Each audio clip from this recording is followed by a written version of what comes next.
টুচু আৰু ভোগালী বিহু উৎসৱ উদযাপন সোণাপানী সমাজ কল্যাণ সমিতিৰ সৌজন্যত সোণাপানী প্ৰাথমিক সমিতিৰ আচাৰ উদ্যোগত আৰু বৃহত্তৰ সোণাপানী অঞ্চলৰ ৰাইজৰ সহযোগত দুদিনীয়া কাৰ্যসূচীৰে টুচু পূজা আৰু ভোগালী বিহু উৎসৱ সোণাপানী গাঁৱত উদযাপন কৰে।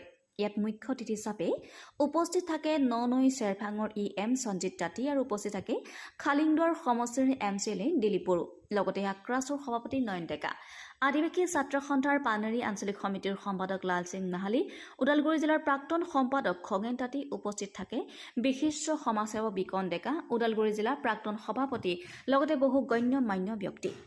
আজি অনুষ্ঠানটিৰ দ্বিতীয় দিনা সাংস্কৃতিক সন্ধিয়াৰ বিশেষ আকৰ্ষণ অনুষ্ঠান আয়োজন কৰে।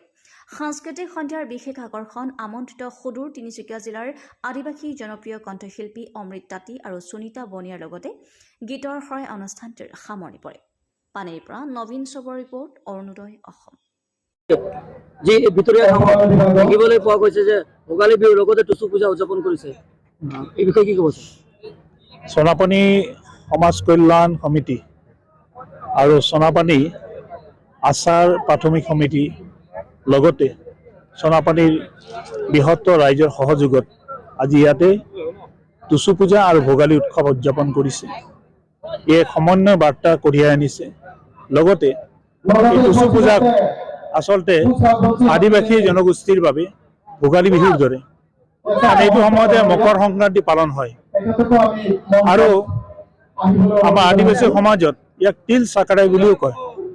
তিল চাকৰাই মানে কেলে, এইটো সময়ত তিলৰ পিঠা ঘৰে ঘৰে বনে বা তিলৰ লাড়ু বনে। আৰু এইটোৰ লগত আমাৰ এটা সংস্কৃতি, এটা মিল আছে, আৰু এই সংস্কৃতি আৰু পৰম্পৰা সকলোৱে জীয়াই ৰাখিব লাগে। প্ৰতিটো জাতি জনগোষ্ঠীয়ে আমাৰ পৰম্পৰা বা সংস্কৃতি জীয়াই ৰাখিব লাগিব। নহ'লে আমাৰ এই সংস্কৃতিবোৰ হেৰাই গ'লে আমাৰ জাতিৰ যিবিলাক সংস্কৃতি সেইবোৰ সম্পূৰ্ণভাৱে বিলুপ্ত হৈ যাব। আৰু নতুন প্ৰজন্মই যদি ইয়াক শিকিব লাগে তেতিয়া এনেকুৱা অনুষ্ঠানৰ পৰা আমি শিকিব পাৰোঁ। গতিকে এইবিলাক অনুষ্ঠানৰ জৰিয়তে আমাৰ নতুন প্ৰজন্মই এইবোৰ শিকিব পাৰিব। আমাৰ কৃষ্টি সংস্কৃতি সকলো আমি জীয়াই ৰাখিব লাগিব। ধন্যবাদ।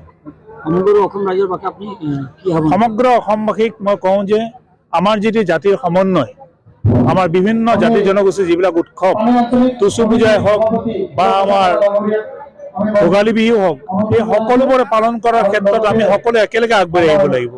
আমি যে বেলেগ এটা জাতি জনগোষ্ঠীৰ উৎসৱ আমি বেলেগেও আঁতৰি থ'ব নালাগে। আমি সকলোৱে একেলগে মিলি জুলি সকলোবিলাকৰ যেতিয়া আমি উৎসৱবিলাক উদযাপন কৰিম তেতিয়া আমি সমন্বয় ভাৱ গঢ়িব পাৰিম। কাৰণ আমি অকল বক্তব্য ৰাখি আমি সমন্বয় ভাৱ গঢ়িব নোৱাৰোঁ। আমি হাতে কামে লাগি সমন্বয় ভাৱ গঢ়িব পাৰিম। গতিকে সকলো অসমবাসীক মই আহ্বান জনাইছোঁ, এইটো সময়ত টুচু পূজা আৰু ভোগালী বিহু শুভেচ্ছা জ্ঞাপন কৰিছোঁ। আৰু সকলোৱে আগবাঢ়ি হওক, সকলোৱে জাতি সংস্কৃতি জীয়াই ৰাখিবলৈ আগবাঢ়ি হওক। ধন্যবাদ।